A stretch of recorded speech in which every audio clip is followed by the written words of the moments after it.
Okay, so thank you very much, Connor, for that introduction. So teaching computers to understand language. So why am I interested in language? Well, many of us interact with computers every day, and we often do that using something like natural language. So think about kind of typing a search term into Google or talking to Alexa or Siri, but we always do that in a kind of very stilted way, and it would be great to make that more natural. On the other hand, we also have computers coming into the home more. And so we would like any algorithms that we use to process language to be explainable. So we can't just use representations of words to think about language. We also need to have representations of phrases and sentences and larger bits of text. And so this is useful for doing things like summarizing text, understanding text, translating, question answering, and so on. So how should we start to do this in a way that can be explainable and flexible enough to represent a wide range of meaning? So on the left here, we've got a kind of formal representation of a sentence. There's a representation here in formal language, and this gives us a really good way of representing language in a computer and also of combining words together to form sentences. It tells us how to compose words. However, what it's not so good at is actually representing the individual meanings of the words themselves. On the other hand, representing words as vectors has become extremely popular in sort of the recent 10, 20 years or so, and is one of the most kind of widespread forms of word representation in natural language processing today. So in representing words as vectors, what we want to do is to build a space where a vector space where similar words are close together in the space and words which aren't so similar are further apart. So how can we kind of combine the best out of these two representations?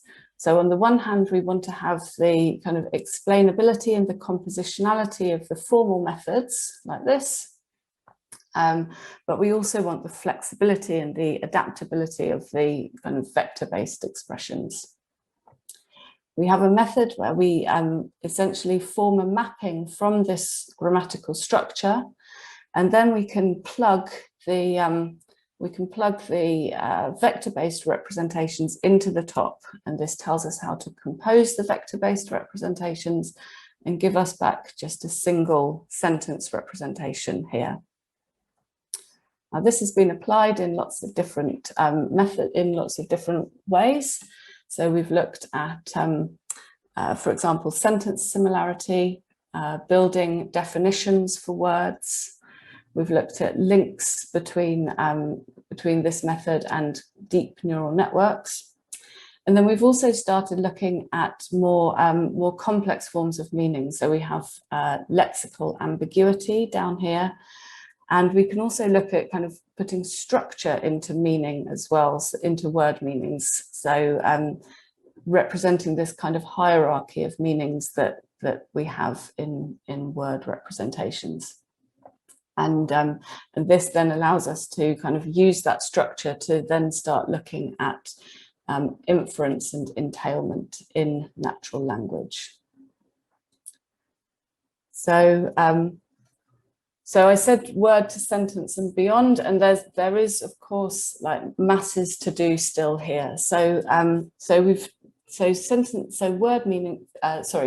Meaning doesn't just kind of arise statically; it arises dynamically. And so there's been some work in looking at how you can build up sentence meanings gradually. That we've also looked at work in which we have a speaker and a listener, and the meanings kind of become developed through the interaction of the speaker and the listener. Looking at representing larger tracts of text, more structured representations such as regions, and finally implementing on alternative hardware, such as we've looked at actual quantum computers and also looking at neuromorphic hardware as well.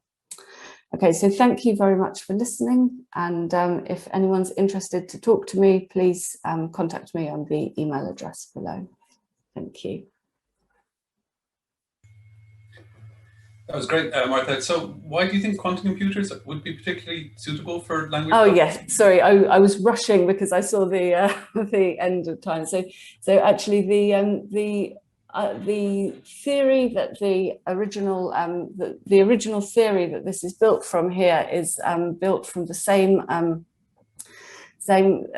is inspired by certain by a representation of quantum theory. So essentially, these kind of maps here are built from structures that have the same structure as quantum theory, and so using these, people have started mapping these over into the precise kind of quantum hardware. Amazing, cool. Thank you very much.